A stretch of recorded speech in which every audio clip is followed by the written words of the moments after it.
Hello, everyone, and welcome to the Flow Over Fear podcast, where it is our mission to help you to rise above fear and realize your ultimate potential in leadership and life. I'm your host, Adam Hill, and it is my goal to share with you the human side of high performance.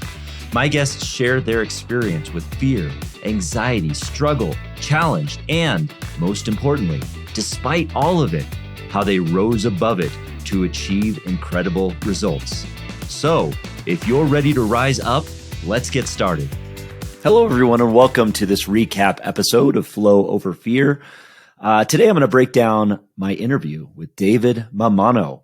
He is a serial entrepreneur who has started 7 businesses, starting out with a magazine called Next Step for college students, and has grown from there with similar businesses. Since then, he now runs the YOUTopia network, which is a network of entrepreneurs, easy for me to say, that are connecting and growing together. And he's also the author of a number of books, including Crash and Learn, Lessons in Business, which I've read recently. It was a really good book because it's a new perspective as a business book. And as an adjunct professor at the University of Rochester, he knows a thing or two about helping entrepreneurs to learn, which is who he teaches at that school. But in this book is really a great business book because it has a unique perspective. It has a different perspective than most business books. Many business books that we see at Barnes & Noble or Amazon or wherever tell the story or give us a set of solutions to business problems that exist and really kind of give us that linear outlook of how to succeed in business. But this book is a little different. First off, it's a pretty easy read. I mean, most of the stories are pretty short, within a few pages, but it gives the perspective of 10 different business owners. And it talks about specific quote unquote failures that they've had and how they grew through them. Meaning that, and that's the point of Crash and Learn is they had periods in their business where they crashed, where they didn't think that they were going to make it, where they didn't, where it looked like everything was the end, but they found a way to persevere through it. And as you know, for me and this show, I'm a big fan of those, going through the crucible kind of stories where there's a struggle, there's a challenge, and yet there's an overcome at the end. There's a powerful overcoming of that problem. And that's what this book is all about. And that's why I like that perspective on business, because it shows that there's no perfect trajectory through business. There's no perfect run up to success. There's only, a series of failures that we might go through to get to that success. We fail upward. That was one thing that resonated with me in this interview, was when we were talking about when David started his businesses, his early businesses. I wanted to ask him about his mindset. I wanted to find out where his mindset was when he started those businesses, because if it were me, and it has been me, there would be absolute terror of the uncertainty that would be coming. There would be fear of the unknown, the issues that exist within those businesses. And I know that new business owners or entrepreneurs or leaders, they face that because we are always in a sense of uncertainty. That's what leadership is it's a constant stream of unknowns and uncertainty that we have to put our best decisive foot forward in.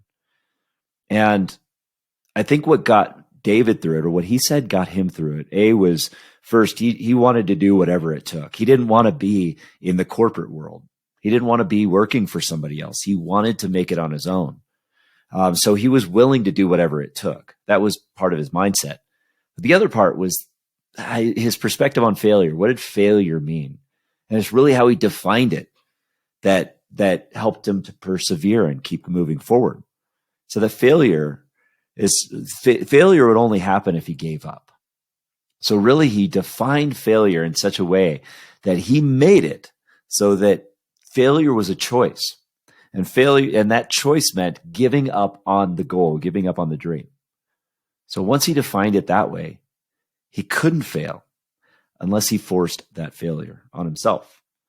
So in that sense, there may have been setbacks, there may have been issues, there may have been all sorts of things, but he continued to persevere because failure did not mean to him, oh, this little setback here. Oh, we ran out of cash. Oh, we don't have any customers yet. That didn't mean failure. And that was an important perspective.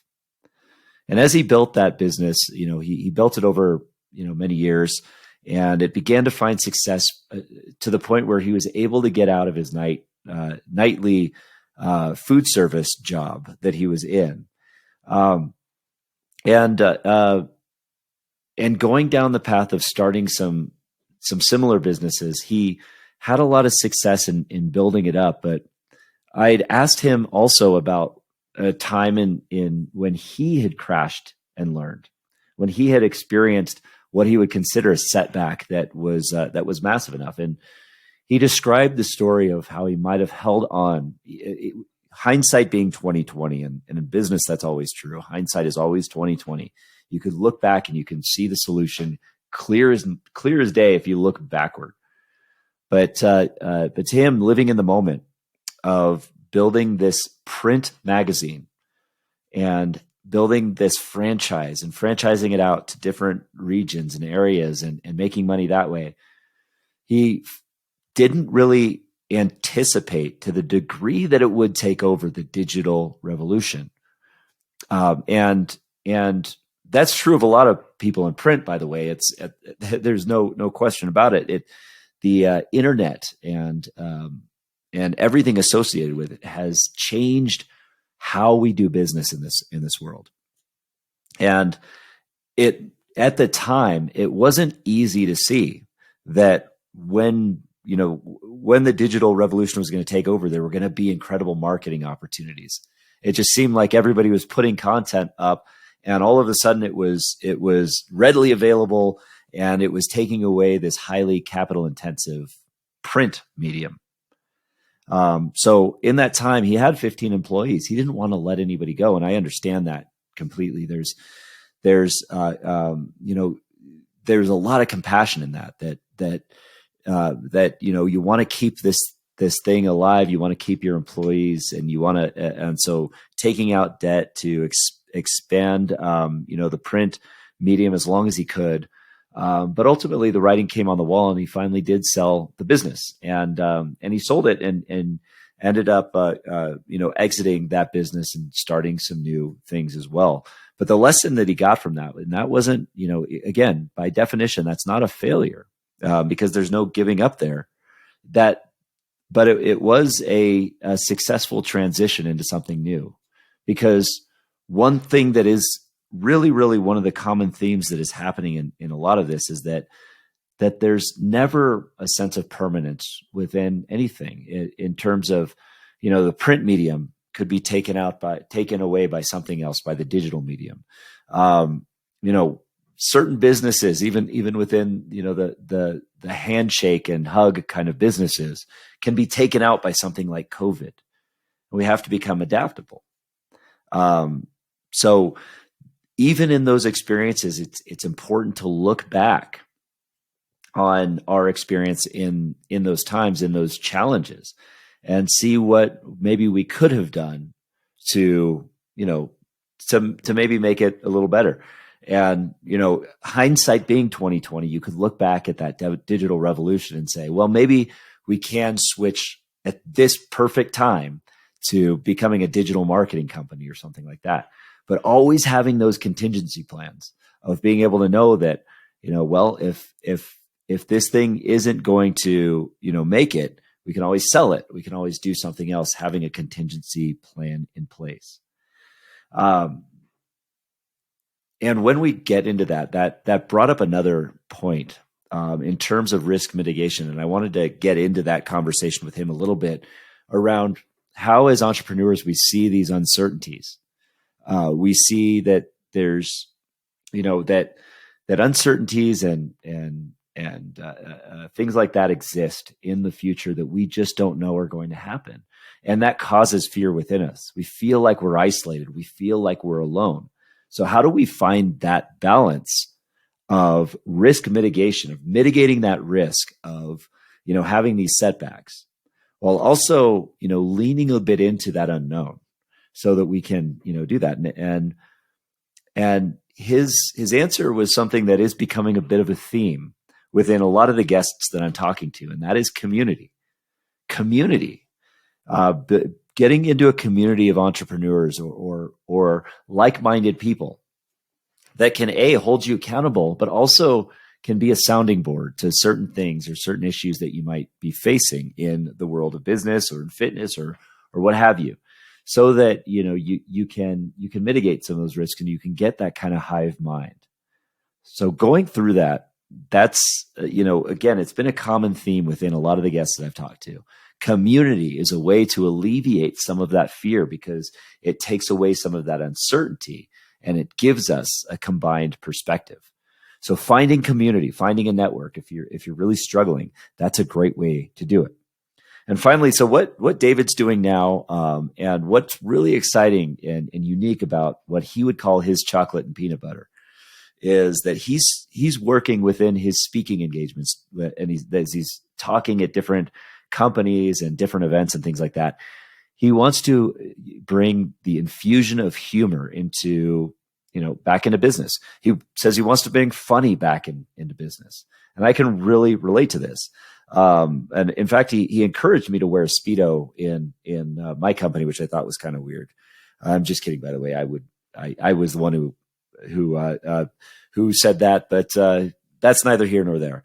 But he's running these laugh and learns now within companies, which are exciting little talks to help people get back into the funny part of business, because we can't always take ourselves too seriously, especially in business, especially somewhere where we're spending most of our days. Because if we can at least, interrupt some of our patterns with humor, we can start to enjoy ourselves more, and do that in such in a healthy way. So I really love that he's bringing humor to business. So if you'd like to find out more about David, and I really encourage you to do so, because he's a great speaker. He's got some great TED Talks on his website. He has some great talks that if you want to bring him into your company, he can do one of these laugh and learns, or you can buy his book, Crash and Learn, Lessons in Business, and also listen to his podcast, of course, which is The Gonzo Experience.